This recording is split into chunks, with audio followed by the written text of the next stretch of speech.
Welcome to Black Entrepreneur Blueprint, the #1 podcast and resource for Black entrepreneurs. I'm your host, Jay Jones, and Black Entrepreneur Blueprint was created specifically to educate and inspire Black entrepreneurs to launch, build, and grow successful, sustainable businesses. Join us as we help build an economic power base in the worldwide Black community by building and supporting Black-owned businesses.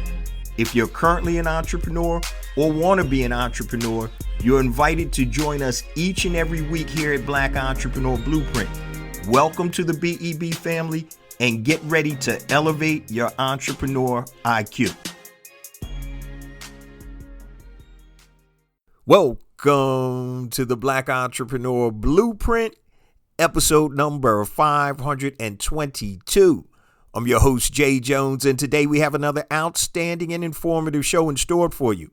Today's show topic is you can kill your unprofitable business or die with it. You can kill your unprofitable business or die with it. Now, many entrepreneurs liken their business to babies. They're born from a mere idea and they're turned into something tangible. Now, just like babies, we nurture and protect that business with an unwavering dedication, often to the point of never giving up, even when success seems unattainable. But what happens when you have to make that tough decision to either kill the business or die with it? And I'm not talking about physically dying, but I'm talking about financially dying, losing almost everything. And unfortunately, that's happened to me twice. But I was blessed to be able to come back both times and start successful businesses. Now, on the podcast today, I'm going to show you or give you several signs that indicate it's time for you to end your business. And I'm also going to offer you some guidance on how to regroup and discover your next successful business idea. Now, before we get to today's show content, let me just share a few things with the Black Entrepreneur Blueprint family. First and foremost, I want to welcome all first-time listeners to Black Entrepreneur Blueprint. Welcome to the BEB family. Please stick around until the end of today's broadcast, and I'm going to share all my social media contact information and resource links, such as the link to the new, revamped, revised BEB Academy, which is our online learning portal with all types of resources, masterclasses, and downloads to help you elevate your entrepreneur IQ. We also have live group coaching once a month, along with all types of other instruments, once again, to help you improve your business and build a successful, sustainable business. Go to newbebacademy.com for more information. newbebacademy.com for more information. Now, let's get ready for today's show content. You can kill your unprofitable business or die with it. That's today's show title.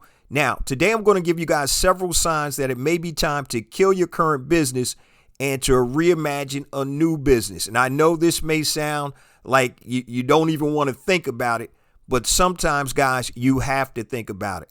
I'm also going to give you some ideas to come up with a new, successful, sustainable business idea. So let me just start from my own personal history. And I've had to do this on several occasions. And we do look at our businesses as babies. So it's something that starts as a concept and then it builds into a full-blown business. And when you've taken that much time and put that many resources into it, a lot of times you don't want to let it go. But sometimes it comes to a point where either you're going to kill that unprofitable business or you're literally going to die with it. And that happened to me on several occasions. And now, and I'm actually doing this with one of my business ideas right now, I'm actually killing it. Put a lot of thought, time, and resources into it. But you know what? I'm focusing on other things and it's not producing the way that I need it to produce. So yes, guys, there is a point in time where you may have to step away from that business idea, rethink everything, and come back out with a new plan. Now, what I don't want you to do is quit too early. And you're going to have that discernment to know when it's time to move on. And I'm going to give you a couple of signs that can help you determine if, hey, I need to keep pushing forward. I haven't broken through yet, but I'm there. Or if you're going to have to wrap it up, close up shop, move out of your office or whatever it is. So I want to give you a real life example. The first business that I had to wrap up shop was my condom business, right? Now, yeah, CONDOM, condom business. So back in the early to mid 90s, my business partner and one of my best friends, we had a condom business. Jones Brothers Incorporated, Zulu Condoms, the condom design with the black man in mind. We had statistical data on the back of each package showing the repercussions of unsafe sex in the black community. And at that time, AIDS was out. And for any of you youngsters that don't know what happened when AIDS came out, I'm telling you, it was mass hysteria because this was a death sentence. And so we were in that space at the time and we were doing some great business. Now, because we just left corporate America at Merrill Lynch, we really didn't know how to run a business. And this is why I'm going to tell you guys that you don't want to pull the plug on your business too soon, but you have to come to the realization that if after several years and you're losing money, you're not making any headway, it's time to pull the plug. So at that time, we had a lot of marketing and promotion going on. We bootstrapped it because we didn't have a whole lot of money to invest. So we had a manufacturer, private label, our brand of condoms, Zulu Condoms. We started marketing through radio stations. We were going to clubs, doing giveaways. We were in all types of magazines, the Source magazine, Essence. I can't even count the number of newspaper articles that were written about us. This is all before the internet now, youngsters, so understand that. And so we were getting a lot of earned media that we didn't pay for. And so what we didn't quite understand about the condom business was the margins. Because condoms weren't that expensive, you had to sell a ton of them to make a decent amount of money. So we had some traction. TLC used to throw our condoms out at shows. Luke and the 2 Live Crew, we done a couple of promotions with them. And we were getting people, a lot of comedians from Def Comedy Jam were real cool with us. Tony Woods, my man Tony Woods from the DC area. And we were doing a lot of business. But when you looked at the bottom line, there wasn't a lot of revenue or not revenue, but profits coming in because of the cost to do business. And after several years, it just got to the point where we couldn't keep doing it anymore. And what you had to understand was when we got our graphic packaging, when it was finally done and we were holding that packaging and that product in our hand, something that we created from a concept and brought it to fruition, man, we were so hyped. We were so excited that we thought we were going to take over the prophylactic world, right? And the ignorance that we had, that we thought we were going to grab a 5% market share from the major condom manufacturers, was insane, especially without a push and without a lot of money. It was all grassroots. But when you see that product that you've created from your mind and now it's physical, it's tangible, you see it in the stores, man, that's something that you don't want to stop on. You figure that, hey, if you keep pushing, it's going to make it to the point where, hey, we're going to break through and all is going to be well in the Jones household. Now, what happened, though, was something that was completely different. We did make some headway. We did make a little bit of money. But after about 3.5 years, my wife and I were having our first child, and my business partner and his wife were getting ready to have their first child, and it just wasn't enough money to be able to keep pushing and going forward. Now, if we were in today's time with the internet where we could connect with direct to consumer, man, it would be totally different. That's why I don't want to digress, but that's why I say to you entrepreneurs today, man, you guys have such an advantage and a leg up where you literally can be a worldwide brand sitting in your basement in your underwear and slippers because of the internet. So don't sleep on that and recognize what opportunity that you do have. But anyway, after pouring tens of thousands of dollars into this business, the trademark, the marketing, going to the Black Expos, the Javits Center all over the country, traveling to Atlanta, man, we were putting in that work, but the profitability was not enough to sustain us. So we literally had to stop the business. And so I understand you can kill your unprofitable business or you can die with it. And my partner and I were in the process of dying, okay? It looked good. Everything was great. People loved it. We couldn't get the investors that we needed to at the time because of the numbers, the logistics. We'd have to sell in bulk to major corporations. Now, we did break into Pathmark supermarkets, Acme. We were in 7-Eleven nationwide in black neighborhoods. But the problem was the product was behind the counter. It wasn't up front where people could see it. And without the marketing push and the ad dollars to support it, the sales weren't that great. And let me tell you something about getting into big box retail stores. If your product isn't selling, guess what? They're not going to reorder. And sometimes based on your contract or agreement, they're going to make you buy the product back from them. So long story short, it was time for us to kill that unprofitable business. Did it hurt? Hell yeah, it hurt. I still have condoms. We had nice T-shirts.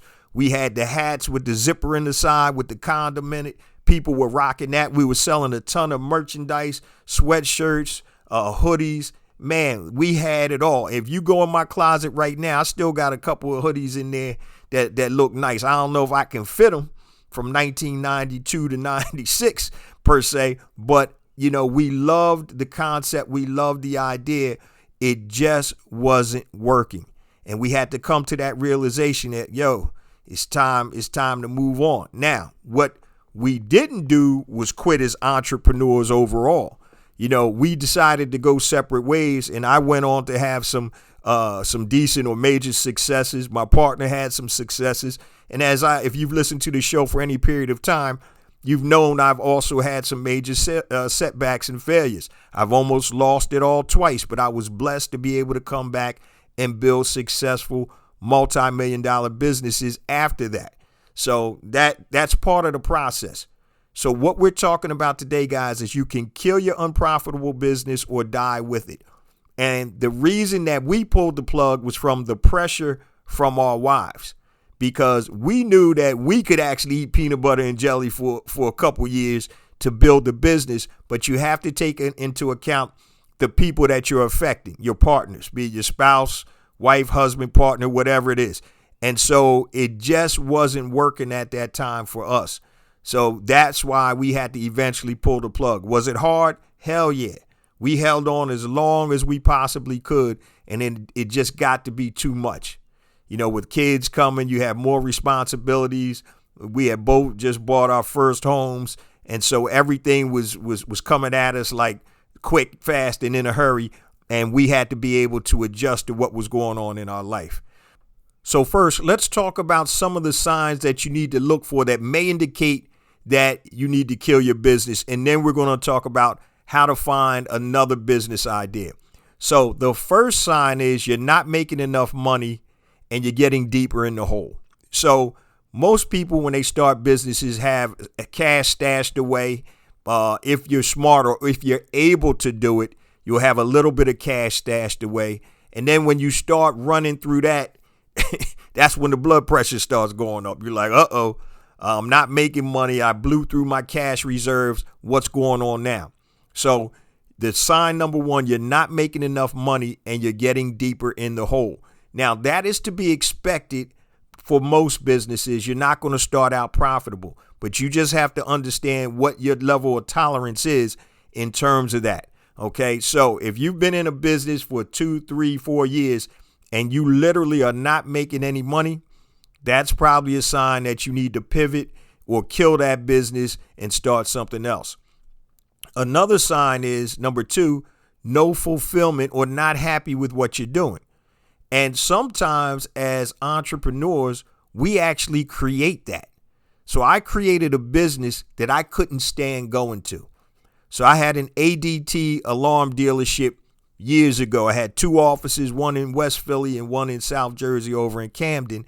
And because I didn't quite understand building culture, I was hiring the wrong people and the business got kind of out of hand in terms of what I wanted it to look like and what it was. And I didn't have the skill set at that time to bring everything back where I wanted. So I would go into the office and I couldn't stand being there because I didn't like the culture that I created. So there was no fulfillment. The money was okay. I wasn't making a massive amount of money, but I was making pretty good money for back then. but I didn't have that fulfillment. I wasn't happy with what I was doing. Luckily, I was able to sell the business. I sold off my alarm contracts and also my equipment, and I was able to make some money and get out of there. But if you started a business and you're not being fulfilled by that business, then you may need to look at changing your business or start focusing on parts of the business that you actually enjoy. So if you don't like sales, but you're more of an operations type of person, maybe you bring in somebody that can be the sales manager or lead your sales team. And then you focus on the things that you're good at or bring you fulfillment. Okay, so that's number 2. And we're talking about some of the signs that you need to look for that may indicate you need to kill your business. Sign number 3, selling the wrong product or service. Now, when I say this, everybody who starts a business thinks they have the best or the greatest product or service out there. But what you have to understand is just because you like something or want something doesn't mean that everybody else does. Point in fact, and another example, my partner with the condom business, he actually wanted to get into home automation. And the time that he started to get into home automation with his new business was a time where the economy was going down. So people didn't really care about if you come home, you want to push a button in your car and all your lights go to a certain level, the music comes on or whatever. So he was into gadgetry and things of that nature. But just because you are doesn't mean everybody else is. And what he soon found out was the competitors that he had support, they had marketing, and they had a deeper reach than he did. So one of the concerns a lot of people had were, okay, I like what you're talking about, but how do I get service? You're a one-man operation versus me going to ADT or some of these other home automation companies that integrate security systems. So selling the wrong product or service. If you're not equipped to sell, service, and fulfill a product or service, guess what? You're going to be you're going to have problems. Okay. So what you always want to do, guys, is test. Before you go out there, you want to test to see if you have a minimum viable product. And how do you test? The greatest test you can have is when people go into Hip Pocket National, that's their wallet, and then they buy your product or service. So you can test like that. And you can test with, pre-sales. You can test, say, if you're writing a book or you're selling some type of services, you can do a pre-sale where people pre-order your product or service. If enough people order that product or service and pre-order that product or service, then you go ahead and fulfill it. If not enough people pre-order, then you give them a refund. Guess what? This probably isn't going to work. So that's number 3. And the topic today, guys, is you can kill your unprofitable business or die with it. Right now, I'm giving you some signs that it may indicate you need to kill your business. Number 1 was not making enough money, getting deeper in the hole. Number 2, no fulfillment, not happy with what you're doing. Number 3, we just talked about selling the wrong product or service. Number 4, the industry has changed. So a lot of times your business may fail because the industry is changing. So everybody heard about or used to know about Blockbuster Video, right? So if you wanted to start a video store today or a DVD store, guess what? You wouldn't make any money because everything is streaming. So you have to understand be ahead of the curve when it comes to your industry. The industry has changed. I remember years ago, I used to have payphones. I had 3 payphones. I was in the payphone business. A lot of you younger cats don't even know what a payphone is. They would be on all the corners, and you'd have to go and put quarters in, and those quarters would give you a certain amount of time to talk on the phone before it disconnected. It was like a vending machine. Guess what happened to the payphone business when cell phones came out? Yeah, they died. You can't even find a payphone on any corner right now. So sometimes the industry is going to change on you, and that's going to mess your business up. So make sure you stay abreast of your industry and you read the trade publications and things of that nature so you know where the industry is going. One of the opportunities I always talked about was with electronic vehicles, the EV chargers, right? So as we get more into electronic vehicles, people are going to need chargers in their home. So that is a business of the future. So if you're selling an 8-changer car CD player, you're out of business, right? Because the industry has moved on, it's changed. You got satellite radio, you got Apple CarPlay, and all of that type of stuff. So number 4, the industry has changed, okay? And you haven't been able to keep up. Sign number 5 that you may need to kill your business is your business is not giving you what you wanted out of it. You start a business to give you certain things. So you may start a business because you want to make the most money you can make. If your business isn't making the money you need, guess what? You may need to kill it. Or in my case, I created a business that didn't give me the lifestyle that I wanted. So when I had my first mortgage business, I had 50 employees. I was working crazy hours. I was making a ton of money, but it didn't give me the lifestyle that I wanted.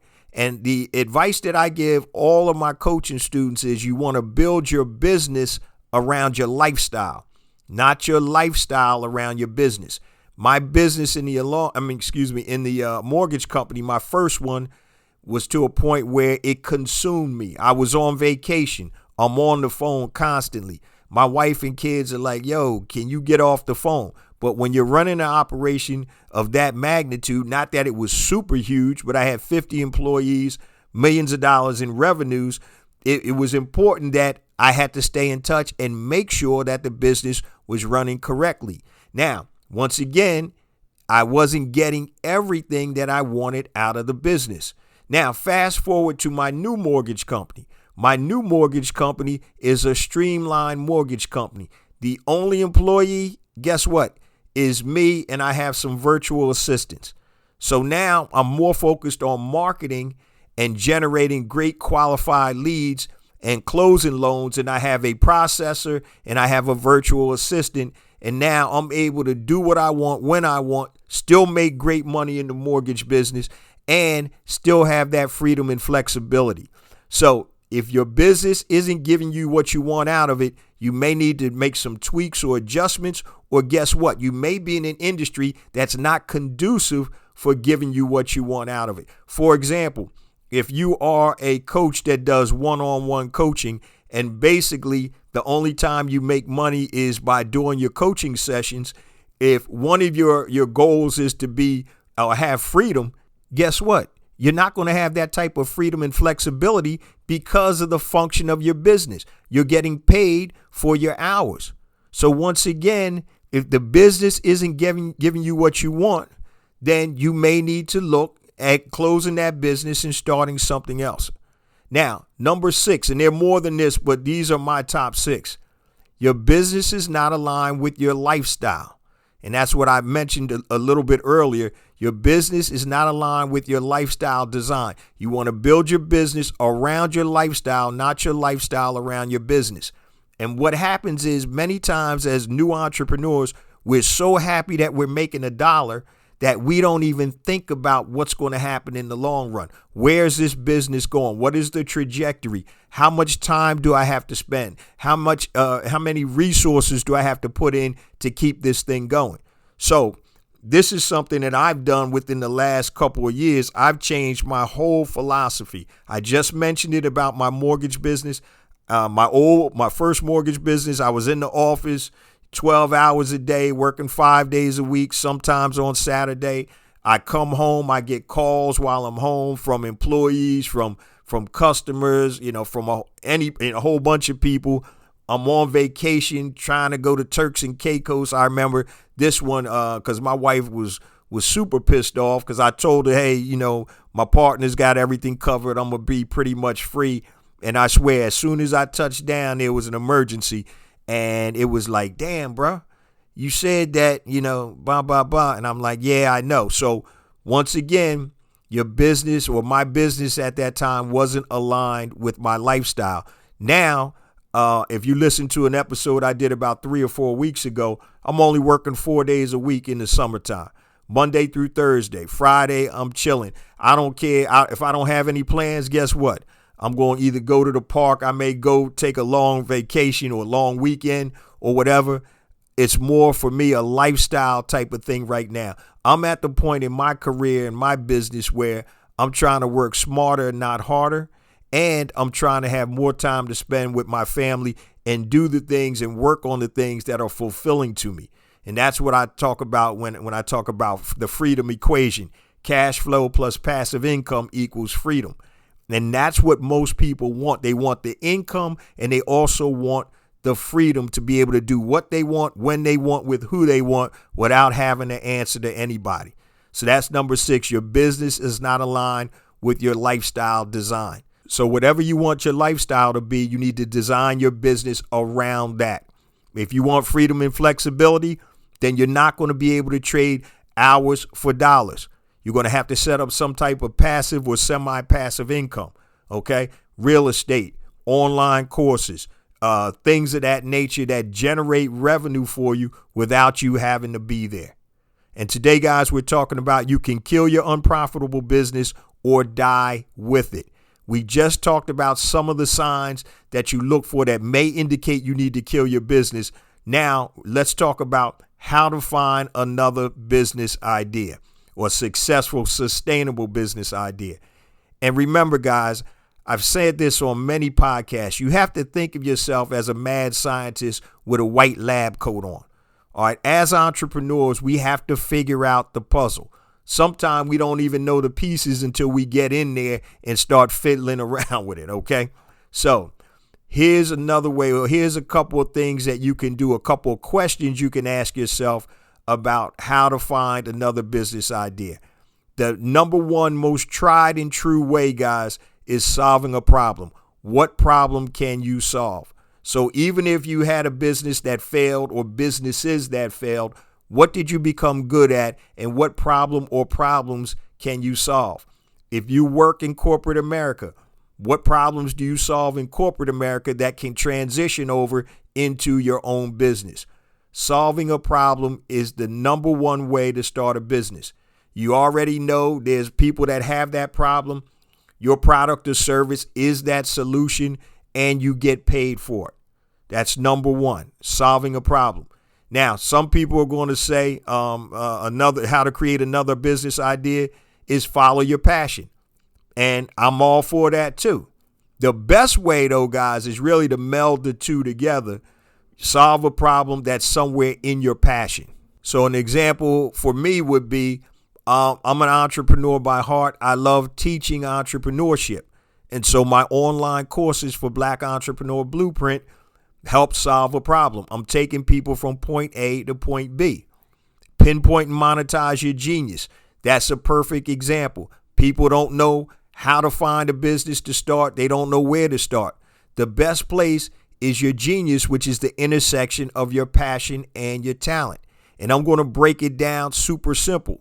So way number one to find another business idea is to solve a problem. The second way, to me, is probably more natural for people because it's follow your passion. Let's break that down a little bit so it makes more sense. It comes down to the intersection of 3 things. Do what you love, do what you're good at, and do something that people will pay you for. Do what you love, do what you're good at, and do something people will pay you for. Now, you may love something, but you're not good at it, right? I love to sing. I think I'm all right, but I'm not good at it. I'm okay in the shower. So people aren't going to pay me to sing. Even though I do love it, I'm not good at it. So here's a real life example. My brother-in-law, my wife's brother, he does a ton of business on Amazon. He likes to resell stuff. So the beauty about what he likes to do is do what he loves. He loves to go to flea markets. He loves to go to Salvation Army and looking for all types of stuff. Do what he's good at. He's good at reselling them. He has a great Amazon store, and he does a whole bunch of research to find the products that are going to resell. And do something people will pay you for. You find the right products, guess what? People will pay you for it. And so to him, going to flea markets on Saturdays isn't work. To me, that's something that it could be profitable, but I don't have any enjoyment of that. Okay, so follow your passion. Do what you love, do what you're good at, and do something people will pay you for. If you can meld those 3 things together, guys, then that's a way to formulate the next business idea. The next thing you have to do is ask yourself, is your product or service in demand? So when you're looking to find another business idea, do you have a product or service that's in demand? Can you find places where people are looking for this product or service? As I mentioned to you earlier, my business partner, one of my best friends, at the time he started his home automation system, that wasn't a great demand because of the economy. Okay, so ask yourself, is your product or service in demand? Another question you need to ask yourself, is your new business idea profitable? And of course, you won't know that till you get in there and start mixing around a little bit, but you can do some projections. And once again, you can do some testing to find out if you have a minimum viable product or service. You can create dummy sales or pre-launches or pre-sales, things that will make people go into their pocket and give you money. The best focus group, guys, is not your family and friends, because you ask them, hey, do you think this idea will work? Oh, yeah, it's going to work, blah, blah, blah. Are they going to buy it? No. The true test is when somebody goes into their pocket for their hard-earned money and actually buys your product or service.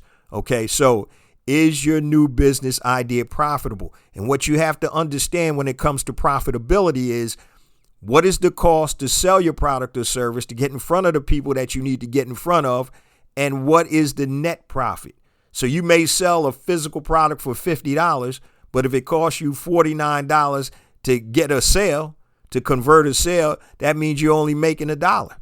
So you have to understand your numbers, okay? The next question you have to ask yourself, how can you build a database and an audience? Is there an easy way to get in front of the people you want to talk to?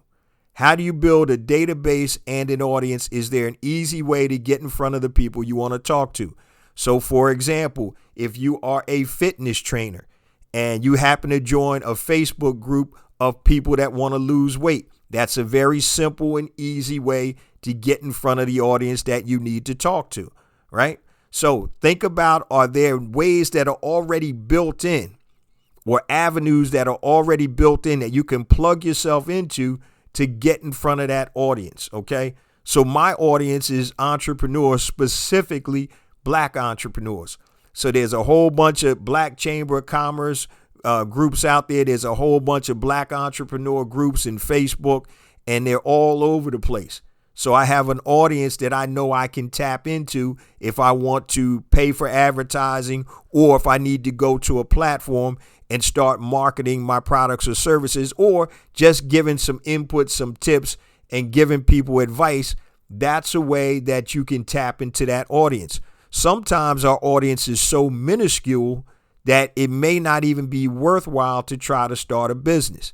So if you're selling cleats to professional horse jockeys, right? Now, there probably is a decent amount out there, but that doesn't give you a whole lot of people to sell to. So you have to understand who you're selling to, and it doesn't have to be millions upon millions of people, but it has to be a large enough audience for you to make money and be profitable. So these are some of the ways how you find other business ideas. And a lot of times you don't necessarily have to go too far from where you currently are. You may have to change your thinking a little bit and look at things a little differently. But if you've got a skill at work and you're looking to go out on your own, or if you had a skill you did at work, maybe you can use that skill for your own business. So if you were a social media manager for a big company and you're out on your own, you know there's a need for that. You know where you can get in front of the people, and you know that it's a profitable business based on the way you set it up. So you don't have to reinvent the wheel, guys. There's enough business out here for all of us. So we just have to understand where we fit into the scenario. What part of the puzzle are we when it comes to helping our customers or prospective customers? And we're not going to talk about the marketing aspect of it, but what we really wanted to focus on today, guys, was you can kill your unprofitable business or you can die with it. You have to know when to discern, hey, it's a wrap. I put everything I had into it. It's not working. I'm losing money. I'm jacking myself up. And I'm not telling you guys to quit when the times get tough, because it's going to get tough as an entrepreneur. But you have to be realistic, and you're the only person that can answer that question. We don't know your specific circumstances, with your money, with your living situation, with your partner or spouse or whatever. So you have to make that tough decision. But sometimes, as I tell people, you have to learn the hard way. I always tell my wife, I said, I didn't get to be successful from winning all the time. I learned more from losing and getting knocked in the head in order to help understand what works and what doesn't work. Now you take that experience and you don't make the same mistake twice. That's how you continue to grow. So failing or having setbacks is a part of the success process as an entrepreneur, but you got to know when enough is enough. Now, before I get to the last segment of the show, guys, let me just real quick share my social media contact information and resource links. Everything I'm about to tell you is on the website. Make sure you use the website and the free resources. Go to blackentrepreneurblueprint.com. If you're lazy, type in bebconnect.com and it'll take you to the same place. Now, I mentioned at the top of the show, the new revised, revamped BEB Academy. If you're looking to elevate your entrepreneur IQ, this is our online learning portal with online courses, masterclasses, downloads, and resources. So go to newbebacademy.com.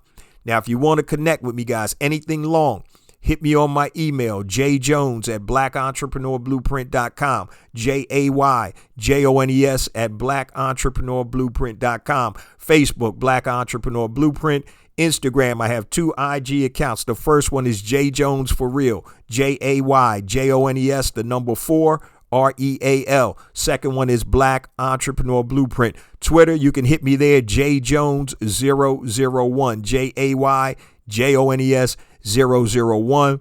YouTube, please do not forget to subscribe to the YouTube channel. The show comes out on YouTube every Monday morning, just like it comes out on all your other major podcast platforms. But we have additional content on YouTube that is not on the show. So go to YouTube, type in Black Entrepreneur Blueprint, hit that subscribe button. Also connect with me on LinkedIn. Go to look for J Jones, Black Entrepreneur Blueprint, and connect with me there. Also, don't forget to utilize the website, blackentrepreneurblueprint.com. Go to the Learn tab. When you hit that Learn tab, there's a drop-down menu, and we have all types of resources for e-commerce, scaling and growing your business, mindset, side hustles, all of the resources that you need to elevate your entrepreneur IQ. So everything I just said is on the website, so check it out there. Now, let's get back to the last segment of the show. Now, I know if you shut down your business, that's a sad place, or that's a sad time in your life, because you probably put all you had into it, everything, your time, your resources, and everything, and it didn't work out. I get it, been there, done that on multiple occasions. But what I want you to remember is that's not the end. You've learned a lesson. You closed the chapter in that book. Now you're going to take what you learned and you're going to start building your new business.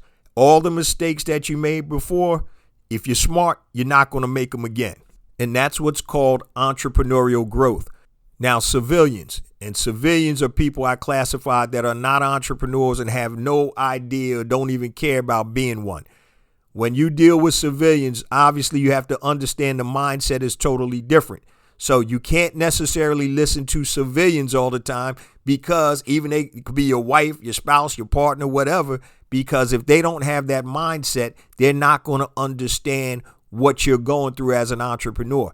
They don't understand that this is a process. Nobody or very few people start their first business or second business or whatever and go to $0 to $100 million or whatever it is, right?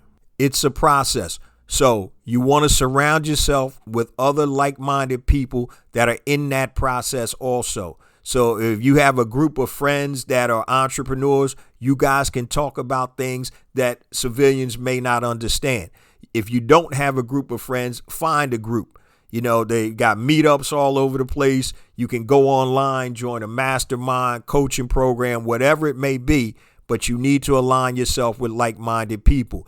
And that's going to also help you know when it's time to kill that business and then restart. Here's what I will tell you guys. When I had my mortgage business, my first mortgage business, and in 2007, 2008, we had that financial crash, my company went from making millions of dollars to within 2 to 3 months not being able to close a loan. And the only way we made revenue was closing loans.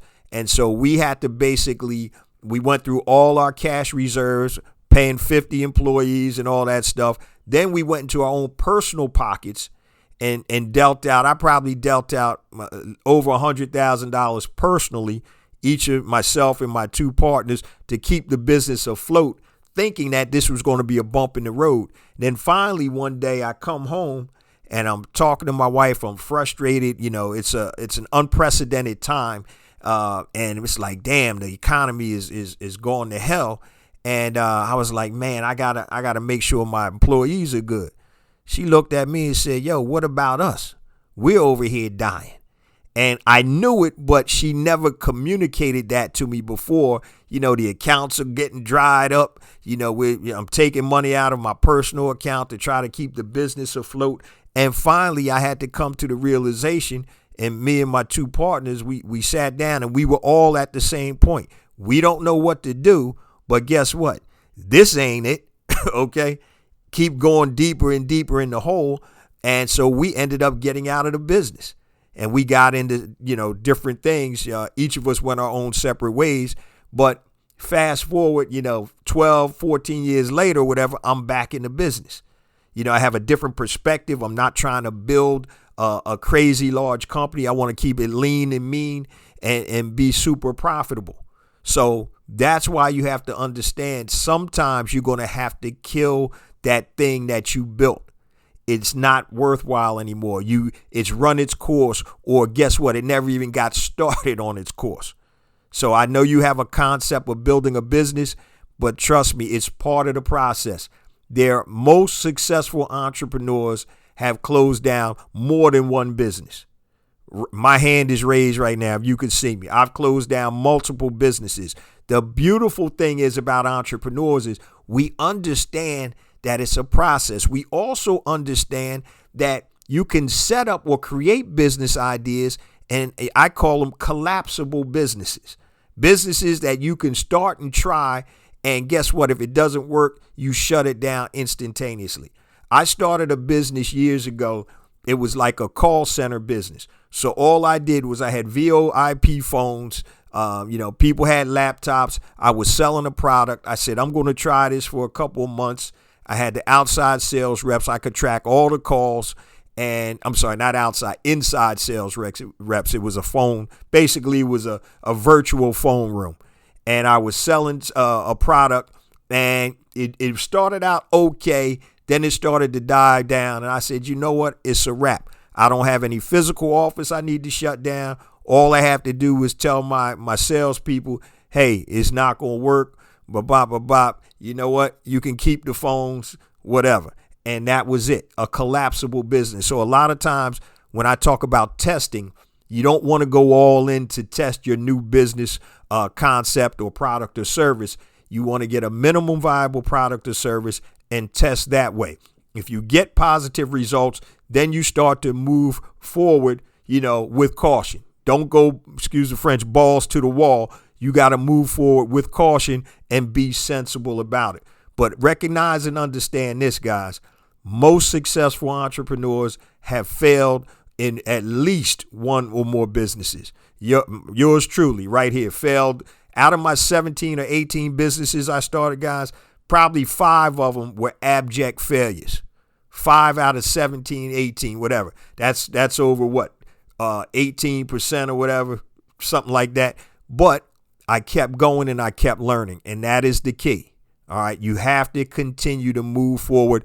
Learn what you do from your past mistakes, failures, setbacks, and you take that information and that know-how, not the knowledge, but know-how. Know-how is knowing how to do something. Knowledge, you have a concept of something. So taking that know-how and then applying that to build a successful business. Today we talked about you can kill your unprofitable business or die with it. And if you have to kill it, but come back even stronger. Now, before I close out, I say this each and every week because it's true. We get more and more downloads because of you, the BEB family. I appreciate you guys so much. Please continue to spread the word about the podcast, the website. We spent a lot of money on the new website, blackentrepreneurblueprint.com, and all the resources and ecosystems that were designed to help you elevate your entrepreneur IQ. Remember, it's not about me. It's not about you. It's about us. It's about building an economic power base in the worldwide Black community by building and supporting Black-owned businesses. Love you guys. See you same time next week. Peace.